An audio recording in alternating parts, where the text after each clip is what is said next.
Okay.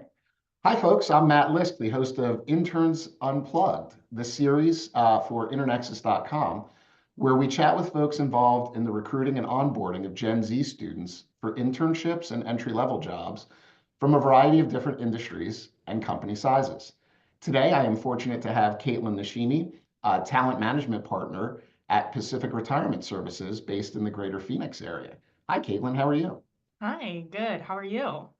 I'm doing fine. We were just right before we started, folks. We were commiserating about the cold weather here in Phoenix. Yeah. I know that sounds ridiculous to complain about, but in an area of the country where it regularly gets to 115, 120 during the summer, when you wake up and it's 35 degrees, it's cold. So, Caitlin, I'm glad you could join us and that you've got some cold weather clothing on. I think we've got our flannels and our sweaters, and we're all ready to go. Yeah, I'm all bundled up and excited to be here. Thanks for having me. Yeah, great. Well, I appreciate you making the time. So, why don't you start with just a little bit about your professional journey and how you came to specialize in.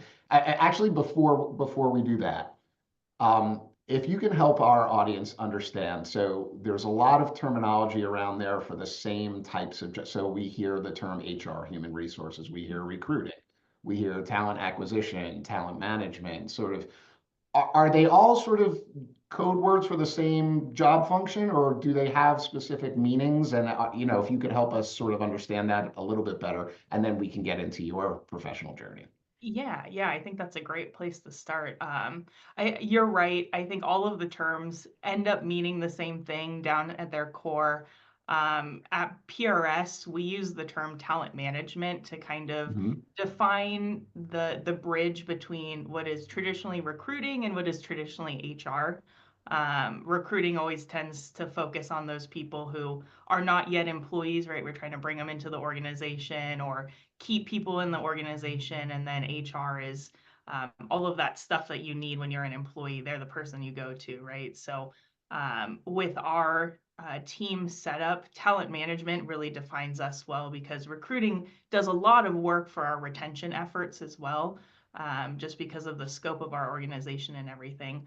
We're starting to creep into that world where we don't just want to bring you people to hire and bring into the organization. We want to make sure that they're successful long term. And that's been a really important philosophy to our kind of larger HR department because we struggle with turnover just like everyone. And so any efforts we can do on the front end to kind of support that is our philosophy. And like you said, there's terms all over the place: talent management, people operations, HR, Yeah. all of that stuff all means the same thing if you're looking to get into that industry. Cool. Yeah. So tell us how you came to specialize in talent management. Yeah. I've actually had kind of an interesting journey. I was really excited when we reached out because I started as a human resources intern. That was my Amazing. first like big kid job out of college. So Yeah. my bachelor's degree was in marketing. That's what I thought I was going to go into, was sales and marketing.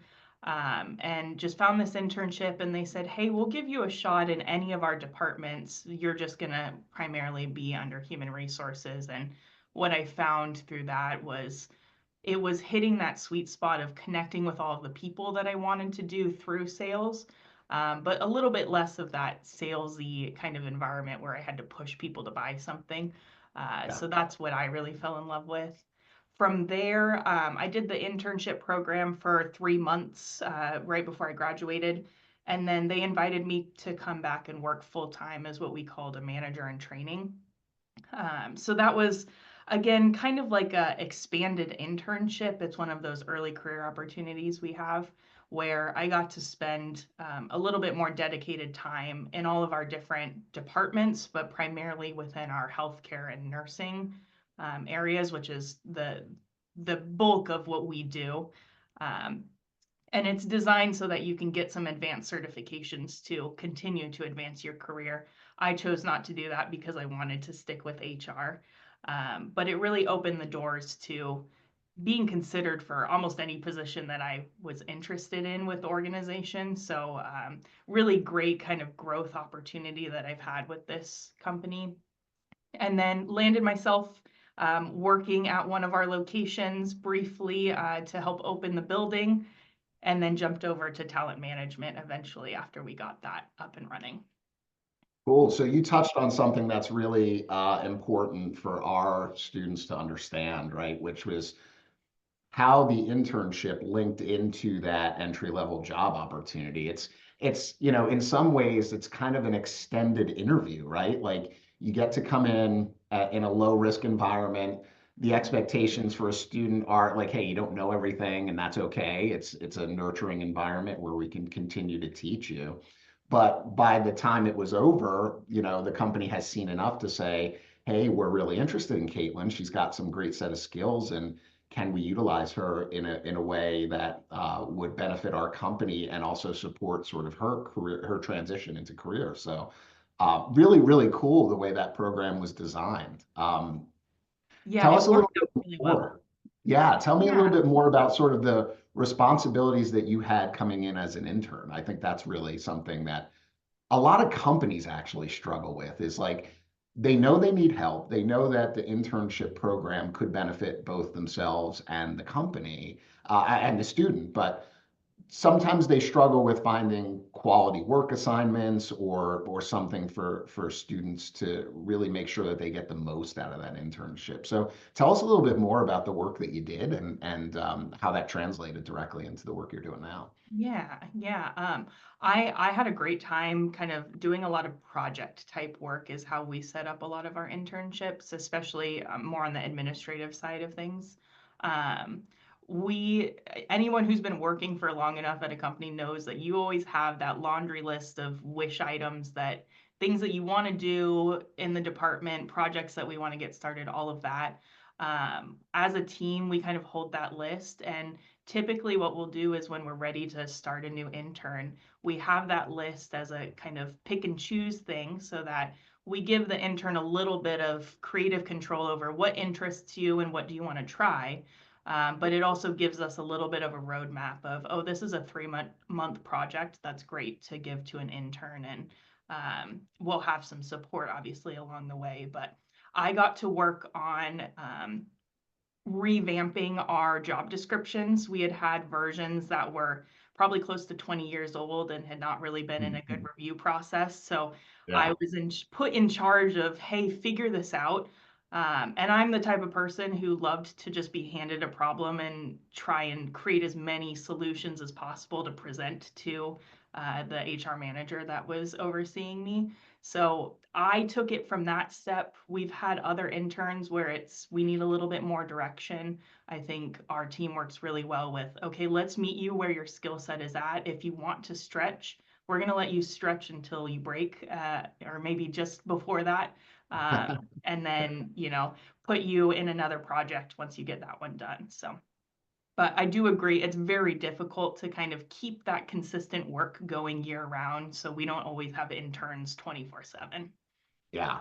Yeah, I was going to actually touch on that as well because I know some companies now are considering, when you think about internship, you kind of think about the academic calendar, right? Like, hey, we're going to have you here over the summer, right? Mhm. And that's what makes sense because, the academic calendar supports that and so forth. But a lot of companies now are thinking about how do I utilize internships like throughout the year, right? And are there other, because especially now with sort of a global reach, and the possibilities of remote work, and the movement to sort of allow people to work on their own terms and their own timelines. And so, it's really sort of opened up the conversation around micro internships or semester long internships and, just sort of breaking out of the, 3 months during the summer. So interesting. Yeah, you say there's certainly peaks and valleys in terms of the work that you're doing in order to be able to determine when you need those interns and who's available to sort of manage them and guide them. So, Mhm.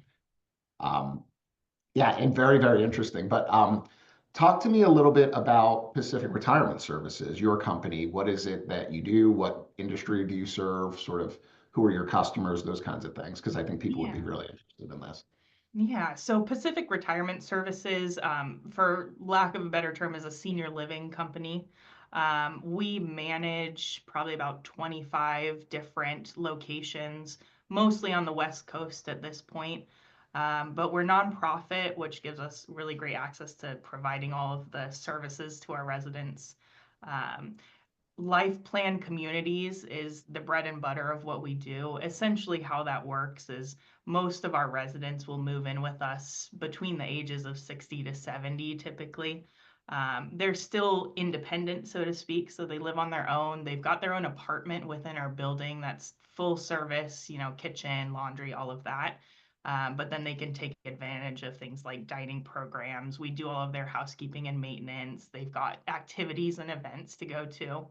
And then it's designed so that they essentially age in place. They never have to move out of our building once they move in. So we've got assisted living and skilled nursing are typically the next steps of, you need some healthcare support in one aspect or another. We do dementia programs as well. So we hire everything from dishwashers all the way up to nurses and doctors. So wide ranging group of employees that we work with as well. Cool. Mm. Now, you're located in the central Phoenix area or greater Phoenix area, right? But I think your position relative to a strong pipeline of students coming out of Arizona State, coming out of Grand Canyon, coming out of Tucson, even.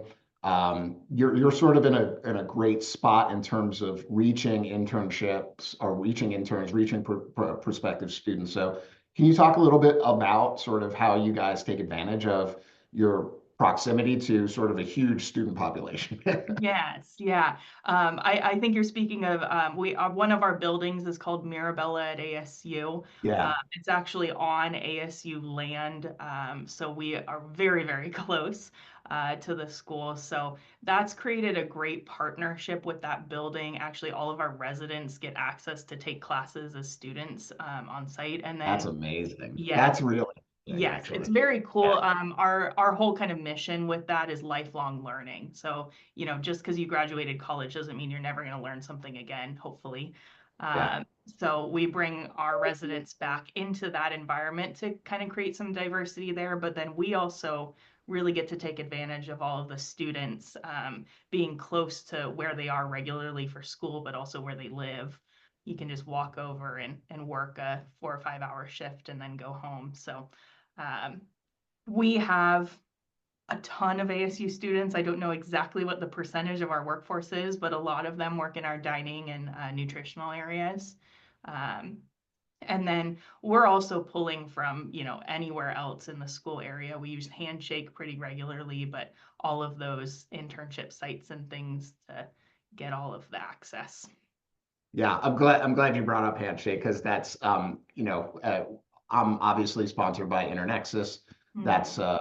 a platform that we are sort of that's one of our competitors, so to Mhm. speak. So I'm glad to hear that you guys use technology to find kids, which I think part of the thing that what was behind the genesis of Internexus and companies like Handshake and some of the others that are out there is that a professional environment like LinkedIn for a student can be extremely overwhelming. And I think we actually talked about this in our first conversation that, you know, um, you sort of are 17, 18, you're thinking about your first internship, you're thinking about potentially entry-level jobs, and um, you jump into an environment like LinkedIn and your head starts to spin, right? Because you're just not thinking about that kind of stuff at that age. You're mostly focused on the job potential or the internship potential, and can I meet the requirements of that,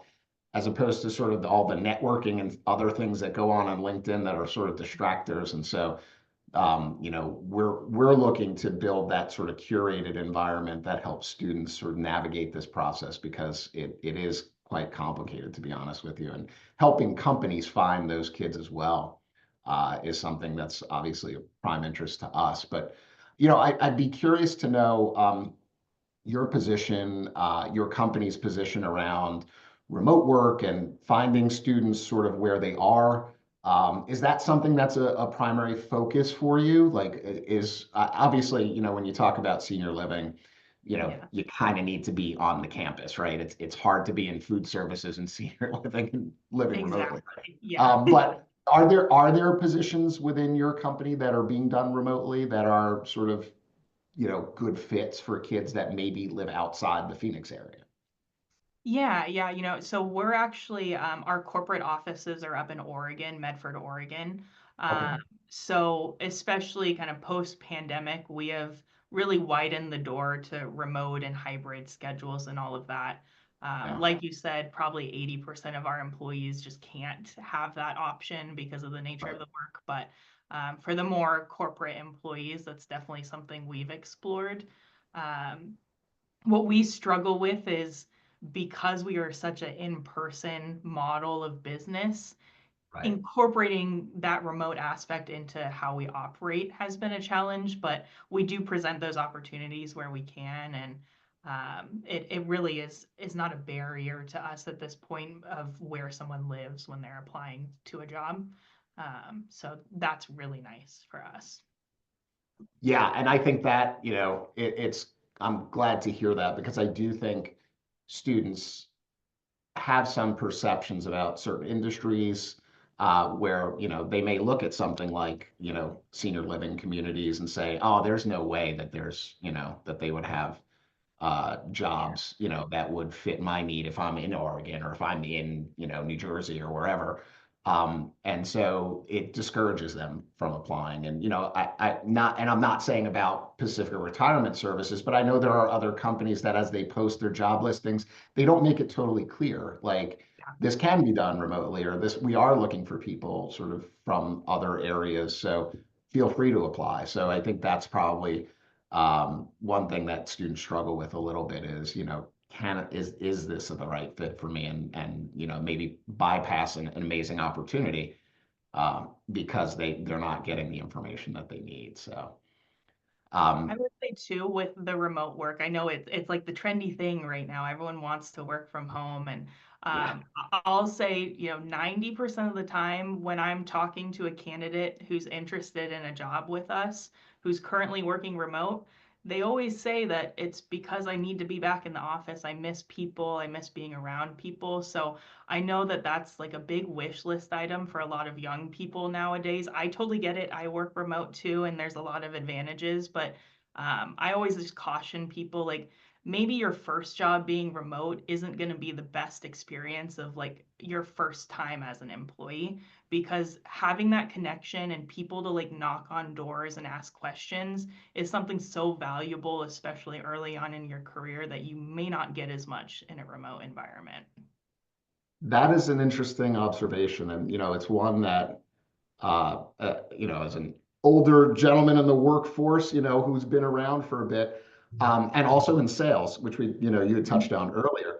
Um, there's just always sort of this assumption that you're remote. And so I personally haven't been in an office in probably 15 years, right? Because occasional visits, those kinds of things, all hands company meetings, I need to go in. But for the most part, I've been sort of, sitting here in Phoenix, or prior to that, I was on the East Coast. So, yeah, that's interesting that the new generation is sort of thinking about their first opportunities, and they kind of lean towards those in-person environments where they can, like you said, wander down the hall. See, I'm an old crusty kind of sales guy. I'm like, I got stuff I got to do. I don't want to chat, right? But I can see where students who are just sort of experiencing all this for the first time, the value is really in getting to meet with people face to face, grabbing lunch. Like that's a concept that you know, for me has gone by Right. the wayside, or it's entertaining clients. But I think that's probably a really important component of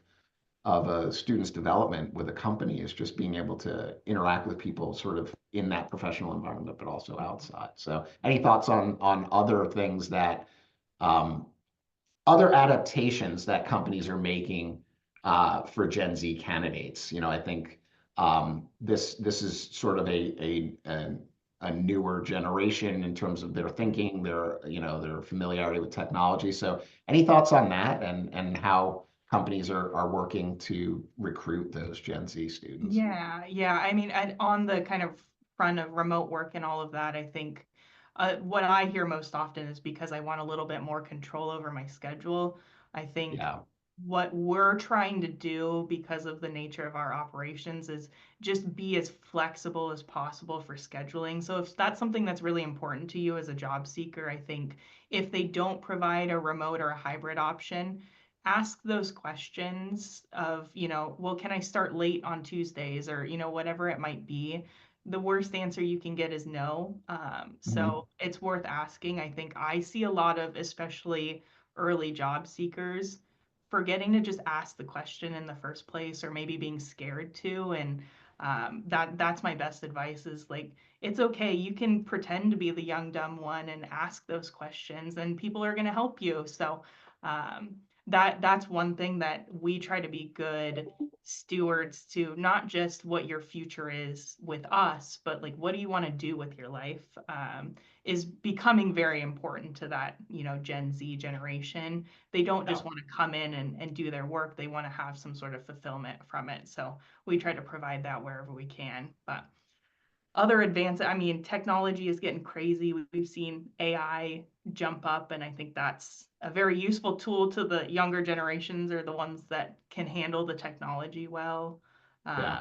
But also just being faster and more responsive and all of that, text messages and things like that, that were, kind of a no-no 5 years ago, are now our most common form of communication. So, Yeah, right, exactly. It's funny, as as an older generation, you go through, there were some sort of protocols established, or at least we thought there were, right? Like you interview, you send the follow-up email. Some of that stuff still holds true, but the ability to text somebody, to text a recruiter saying, "Hey, I haven't heard anything in a little bit. Is that okay?" Like that's becoming more and more acceptable in today's world, which I think we were always taught. Well, I mean, let me be totally honest. When I started working, texting wasn't even a thing, right? So the fact that we've sort of adapted and adopted it into our work flow is certainly a change for me from when I started to now. But yeah, it's I don't want to say it's less formal, but in a way, it's direct without being too intrusive, I guess is the way I would describe it. yeah. Like you still get the information you need, right? Yeah. I would say, for the job seekers out there, like the good companies are going to meet you where you're at. They're obviously going to have some expectations of you, but, Right. one of our like very first calls, when we talk to a candidate, one of the first questions we ask is like, what's your preferred form of communication? Should we start only texting you from now on? Do you prefer emails? All of that. Um, like they want you to come work for them. So as long as you're kind of showing that same amount of effort in whatever is the easiest channel for you, that you're going to get in touch with the right people. Cool. So that question is actually really interesting because it sort of leads me into what can be a minefield in a lot of ways. I know, and it turns into a political conversation, unfortunately, but the concept of diversity and equity and inclusion sort of and how that's impacted how you recruit, and how that impacts sort of the candidates that you're finding. Can you give folks a little sense around the DEI policies? Is it a thing for your company? Is it something that guides the recruiting activity that you do? Tell us a little bit more about that. Yeah, I think just like any company, we could be doing it better. We try as much as possible to be mindful of that. A lot of it is kind of like a training and reinforcement with our managers and teams. So that's where we struggle the most, but we're definitely focused on that, especially what we've been looking at closely lately is kind of the age ranges of all of our different employees, and realizing that we've had a lot of long-standing employees who have been here for 20 or 30 years. And so we're kind of anticipating that we're going to have a lot of resignations and things. And so planning for our future and finding those candidates who are also going to want to stay 20 or 30 years, but are at the front end of their career has been really key. I think that's a trend I'm seeing with a lot of organizations. They're becoming a lot more receptive, I'll say, to the less experienced candidate than we used to be. Just because there's a lot of people retiring. We're actually having more people retire than start work right now. And so because we're senior living, we know that our business operations are going to shoot through the roof, and we're going to need to have Right, yeah. employees to match that too. So That's it's an amazing. You actually have a interesting built-in dynamic. pipeline. Yeah, Right? yeah, Like, hey, retire and then move into one of our buildings. exactly. Yeah, yeah. We've got you for your whole life. Like there's a TV show somewhere about that seems like it's a similar theme, but so we talked a little bit about AI and or technology in general, and I'm curious to know your thoughts because I think a lot of the students we've talked to are still sort of hesitant to jump in with AI just because they're coming from an academic environment where like the perception is AI is bad, right? Or AI is a no-go, or you're fraudulent, or you're cheating, or something along those lines. But we've had some really good success in terms of helping kids reformat their resume so that it reads a little bit more clearly. Or, we've also got a tool that helps them, refine their LinkedIn profile, even though that's not where we want them spending most of their time, or even interview prep. We're trying to build out a tool that helps do sort of video experience so that students can get a better sense of that. But what is your take? You see a ton of resumes, right, coming through the door. Um, is it easy to tell which ones were generated by AI or which ones were being used? Tell me a little bit more about your thoughts on what's happening Yeah, there. yeah. It's so interesting. I think we're still kind of in that like early development of it where not everyone is really sure what's going on. So I think on our team, on the recruiting team, like we use it in our day to day and, formulating messages and things like that. So we've taken this approach of, well, if we can use it, then why would we not want our candidates to? Right. Yeah. But we also put that caveat on it that it's a tool, it's not a replacement. Right. You don't want to just be plugging your resume into, ChatGPT and just letting it populate and then submitting it. It's meant to give you a starting place, is really how Yeah. we see it. So, um, I think I've been doing recruiting enough that I can tell when there's an AI resume.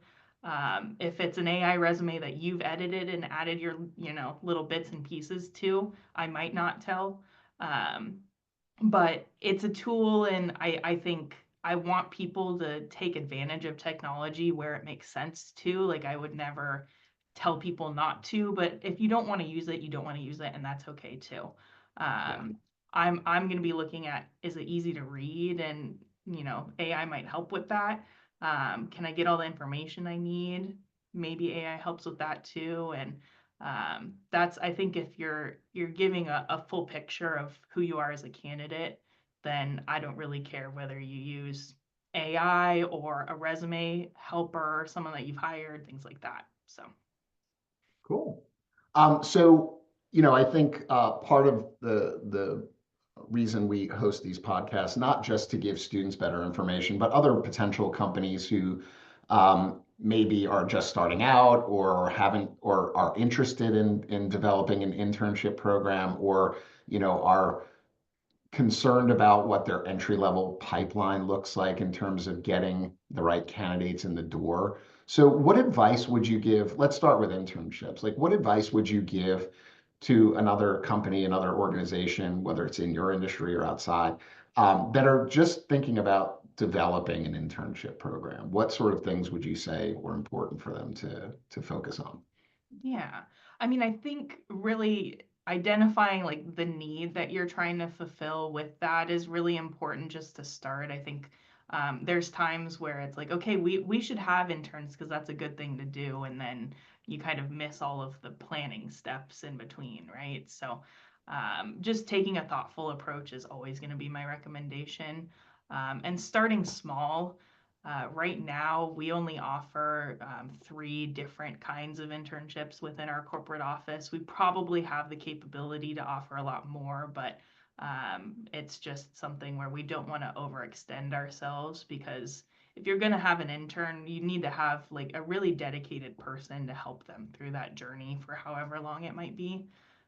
So identifying like a stakeholder or a lead or something like that, whether it's a manager or just someone to be a support, is really key. Um, I have stayed with PRS for so long because my people who were helping me during my internship have continued to mentor me even though I don't work for them anymore. So that's that relationship building that's so important. Yeah. And then also kind of having like a curriculum, so to speak. I don't know if that's the right word, but not just wanting to have someone sitting there to run and get your coffee or help print off a million copies of things or whatever it is. Giving them some meaningful work has been kind of the stipulation that makes our interns really thrive with us long term. That's great. And it's funny, the way you describe that, it triggered the thought in my head that like students need to understand that things like internships or interviews for entry level jobs are actually a two-way sort of interview, right? Like you're getting the chance to learn about the company, what their priorities are, what's important to them. And so, the idea that 3+ years after your internship has ended, you still have strong relationships to your mentors and folks that were involved with bringing you in. That says a lot about the company's culture in terms of investing in their resources and ensuring that they feel. It sounds very cliche, but a lot of companies try to say, "Oh, we're like a family," but it doesn't always work out that way. And Exactly. Yeah. my mom's never fired me before, so that there's that aspect of Yeah. it. But I think you're touching on a really good point. Is that, and you've said comments relative to this earlier too, like ask the right questions, make sure that it's a good fit for you, make sure that they understand any sort of parameters or limitations or special requests or anything along those lines, because you are sort of really feeling each other out as part of this process. And so it's really important that kids focus on learning about a specific industry as well as the company, right? Because too many times kids get into a track where they think like, oh, I want to be this, right? I want to be a lawyer. I want to be a doctor. And then they get into it and they're like, oh, I really don't like law classes and I really don't like being a doctor or whatever. So um, the opportunity that an internship provides for them to learn is tremendous. And it sounds like that happened in your experience, which is great. Yeah, I was gonna say that would be my other piece of advice, kind of on both sides of the coin, is like I was a human resources intern, but I spent a good time in accounting. I spent a lot of time in operations. Like I did other things with other managers to kind of give me a full picture of what the whole company did as opposed to just our little department, which was really eye-opening to me as someone who had never really had like a big kid job of like, here's how a company runs, you know? Right, There's right. so many things that you learn early on, like especially in an internship. I was like, I didn't know that I had to clock out at the 4 hour mark. And so I'm doing that now, things like that Yeah, where, being in an office again helped. And you're there to fail in a sense of like, you've got right. so much insulation and support around you that it's designed for you to really, try as much as you can and push the limits where you can to, explore and, experience all of that stuff without, you know, fully having to commit in a sense because it'll be a short program. If you don't like Yeah. the company, you can move on. But I think having internships really puts your foot in the door very heavily to find full-time positions if you like the work, whether it's in the same department or not. Yeah, permission to fail. That's a really, Yeah. really sort of unique insight. I think that actually describes a lot of these experiences really well, right? Like you can think that you're the most academically prepared student and that you paid attention in school and you got all good grades, and then it's a different ball game when you're sort of in the company seat and you're doing work and doing deliverables, and there are certain expectations that may have already been shared or haven't been shared yet, and so you're doing the best that you can, but it's okay to make mistakes. It's not, it's not some sort of goofy comedy movie where like you flip the switch and everybody lost power, those kinds of things. Like it's Yeah. okay to make mistakes. And I think that's a really important lesson that I hope our viewers take away from this is that, the experience, even in an entry level job, I think it's fair to say that a company is looking for potential, knowing that you're not necessarily going to check every single box that they have. And Mhm. their job is to invest in you, right? In terms of training, in terms of professional development, those kinds of things. Mhm. Do you have a robust sort of professional development, ongoing professional development for folks as they progress through their career? Yeah, I think we're beefing that up as we speak. It's one of the initiatives we took on for 2025. What we found is because of the structure and kind of the operations of our organization, it's not so much a career ladder as opposed as a career lattice is what we call it. So Oh, interesting. Yeah, I like that. you may not be getting a $20,000 raise and a new director title, but you're shifting to another department where we're kind of cross-training skills and giving people experiences where they want them. So I think the biggest thing on the job seeker side to that, or the employee side, is like speak up when you're interested. That's how I've gotten the 4 promotions I've had in the 5 years with PRS. Is I've said, hey, I'd be really interested in that if you ever created a position for it. And I've had some great people in my corner to help make that happen. But a lot of times we don't know, like HR is only 4 or 5 people for the company. It's hard to know what everyone wants to do at all times. And so that proactive nature of the job seeker is really key in figuring that out, especially for interns. Tell them what you like and what you don't like, and they might say, "Oh, we weren't going to hire for this, but now we can because we've got you already in the building."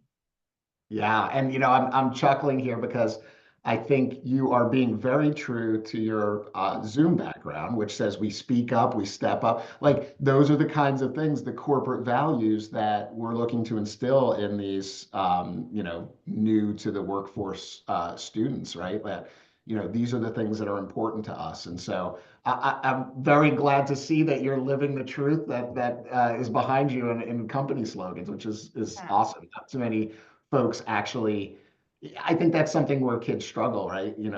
They get into a company and they think about sort of the values and the mission and the vision and all those kinds of things. And they're like, I'm not sure I buy into this, but it's how much that company invests in continuing to develop that culture. And it makes a difference in terms of retention. I think you were talking earlier about sort of 20 and 30-year long careers. Like that's so rare now, right? Like to have people that work at a specific location for, even 10 years Yeah. is Yeah. considered to be sort of long at this point, right? And so that sounds like it may have even sort of changed your thinking in terms of how you're going to be recruiting for your entry level spots and your internships moving forward is that, you know, those people may not be around anymore or people that want to lock in for that period of time, unless a company's willing to make investments in them in terms of their growth and their development. So, yeah, very rare to find these days.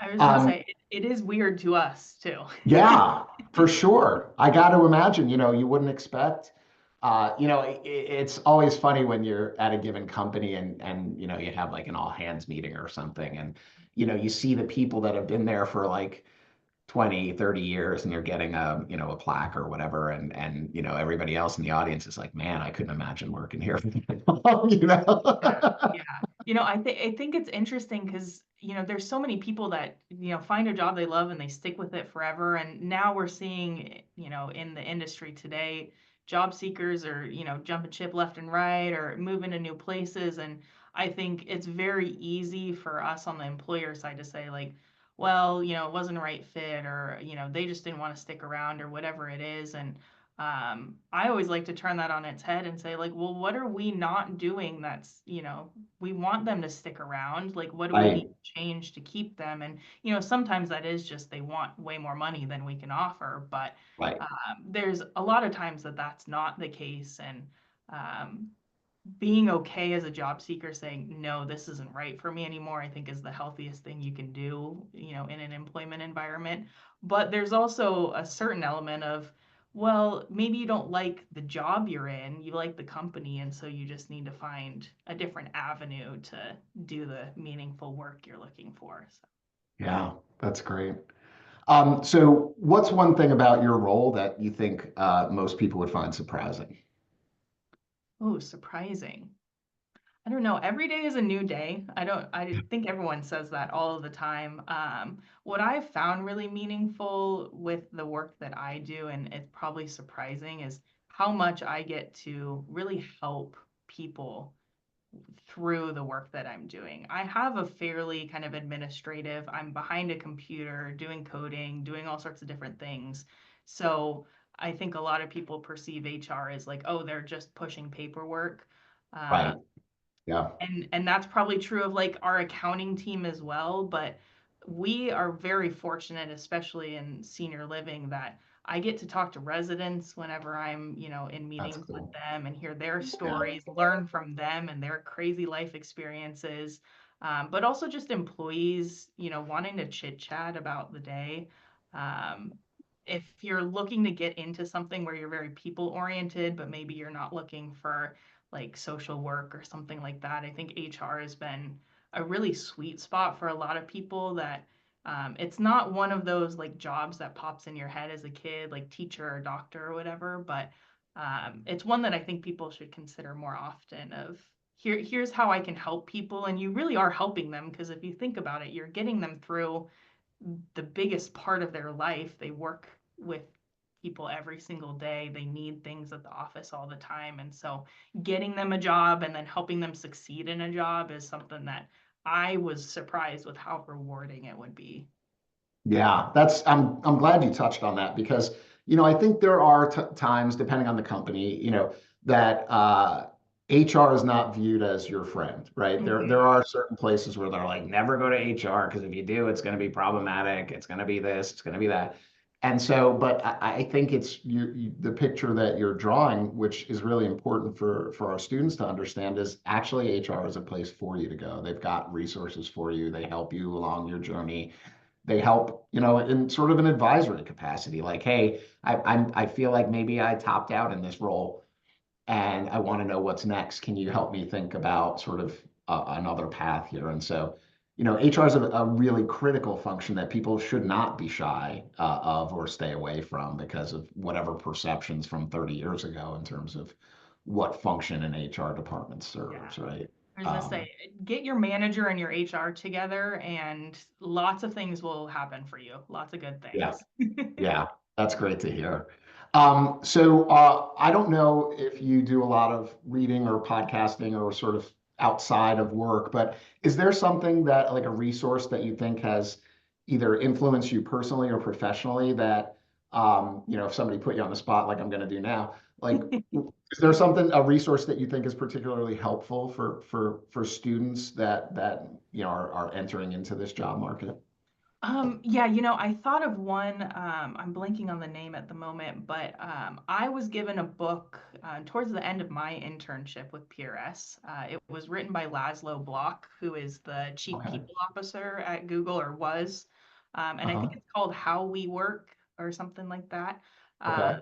it's it's kind of HR driven, so it may not be for everyone, but it kind of gives the tips and tricks of like how to involve yourself in the culture of an organization, how to kind of be an effective worker regardless of where you are, and kind of how to galvanize teams and things. I found it to be a very interesting read because of some of the statistics and things from Google. But it also, for new job seekers, it gave me a really good perspective of, okay, here's what my managers are working on. And it's not my responsibility to do that yet, but in 10, 20 years when I am a manager, I'm going to need to be working on these things. Why not get a head start right now? Um, and I'm a little bit crazy, so I go overboard on all that kind of thing. But I really love the read, and I think it gives some people like good insight into just like how to be a good employee Yeah. is helpful to a lot of people who maybe have never been one before. That's great. And I appreciate you calling that out. It's not one that I've read, so that's certainly one that I'm going to put on my list. Right. Any parting thoughts? Anything you want to plug? Any promotional things you want to share with our audience? I think the one thing I'll say is we're always looking for employees. If there's anyone out there who's a nurse or a caregiver or CNA, we thank you for all the hard work you're doing. Healthcare never gets enough of the thank yous, as well Oh as yeah. everyone out there. All of our positions are on jobs.pursliving.org. We've got locations, like I said, all over the place. So even if you're not in Arizona, you can check out what we offer, and we'll be staying connected with all of you if you submit your interest. Awesome. Well, Kaitlyn, thank you so much for your time. I really appreciate it.